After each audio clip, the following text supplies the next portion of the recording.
Hello चैम्स। तो इस video में मैं आपके साथ बात कर रही हूँ आपके अकाउंटेंसी प्रैक्टिकल और वाइवा के बारे में। आपको अभी तक डेट पता चल गई होगी कि आपका प्रैक्टिकल कब होना है।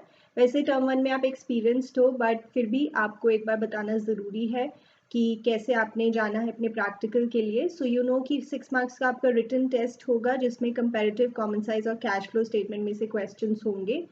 2 मार्क्स की आपकी प्रैक्टिकल फाइल होगी और 2 मार्क्स का आपका वाइवा वॉइस होगा। अब ये जो 6 मार्क्स का रिटन टेस्ट है, इसमें मोस्ट प्रोबेबली आपका 2 मार्क्स का कंपैरेटिव का कोई क्वेश्चन हो सकता है, 2 marks for common size and 2 marks for cash flow statement. 2 marks में कैश फ्लो स्टेटमेंट का बड़ा क्वेश्चन तो नहीं होगा। So chances are that they will ask you कि calculate the cash flow from operating activities और इन्वेस्टिंग और financing. वैसे ऑपरेटिंग ज़्यादा इंपॉर्टेंट है।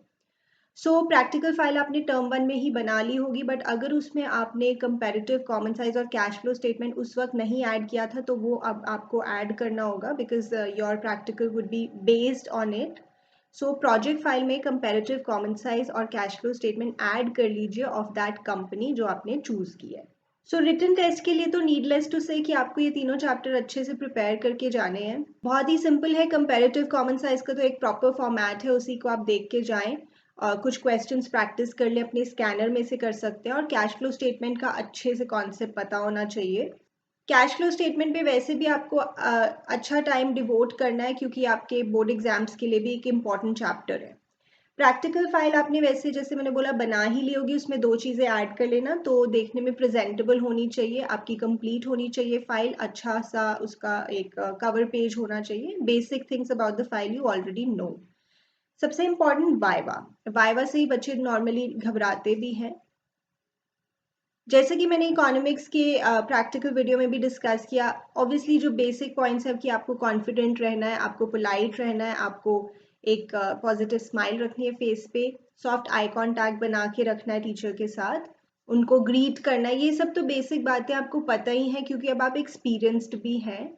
वैसे अगर हम क्वेश्चंस की बात करें तो बहुत से क्वेश्चंस बन सकते हैं। सिर्फ कंपैरेटिव, कॉमन साइज और कैश फ्लो में से ही अगर वो पूछें, प्राइमरीली इसी में से पूछेंगे, बट हम रोक नहीं सकते, वो हमसे कुछ भी पूछ सकते हैं सब्जेक्ट से related. But primarily you have to focus on these. जैसे कंपैरेटिव स्टेटमेंट्स एक हॉरिजॉन्टल एनालिसिस होती है, इससे इंटरफर्म, इंट्राफर्म कंपैरिजन हो सकता है। Common size statements vertical analysis करती हैं, इससे भी इंटरफर्म, इंट्राफर्म कंपैरिजन हो सकता है।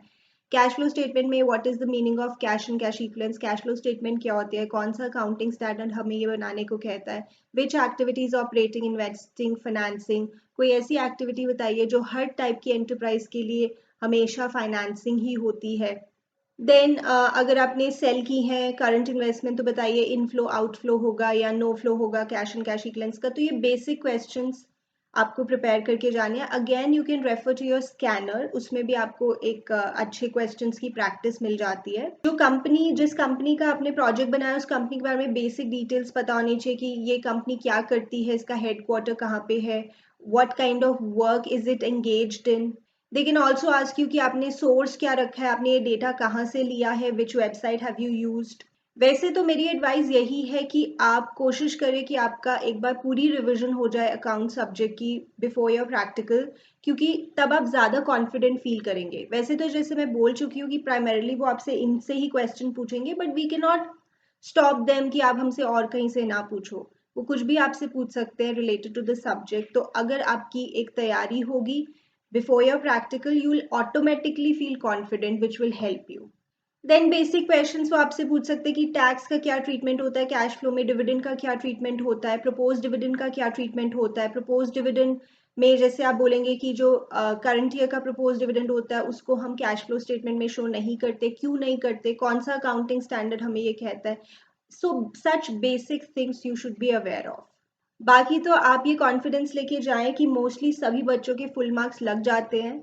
अगर आपने थोड़ा भी अच्छे से वहाँ पे प्रेजेंट किया है, बोला है, आपके फुल मार्क्स डेफिनेटली लग जाएंगे। बहुत ही कम होता है कि बच्चों के पूरे मार्क्स ना लगे प्रैक्टिकल में। आपके स्कूल टीचर्स भी चाहते हैं कि आपके ज़्यादा से ज़्यादा मार्क्स लगे, एटलीस्ट जो स्कूल के हाथ में है वहाँ तो वो आपको पूरे मार्क्स देना ही चाहते हैं। तो अनलेस आप बिल्कुल ही मैसअप करके आते हैं, अगर ऐसा नहीं होता तो आपके फुल मार्क्स लग जाएंगे। ऑफ कोर्स प्रैक्टिकल इंपॉर्टेंट है, नीडलेस टू से। आपके 10 मार्क्स हैं फाइनल एग्जाम्स के, बट इतना ज़्यादा आपको कोई घबराने वाली बात नहीं है that this is the end of the world और एनीथिंग लाइक दैट। यस, आप इस पे टाइम डिवोट करें, 2-3 दिन अच्छे से पढ़ के जाएं इसके लिए, बस फिर तो अच्छा ही होगा आपका प्रैक्टिकल।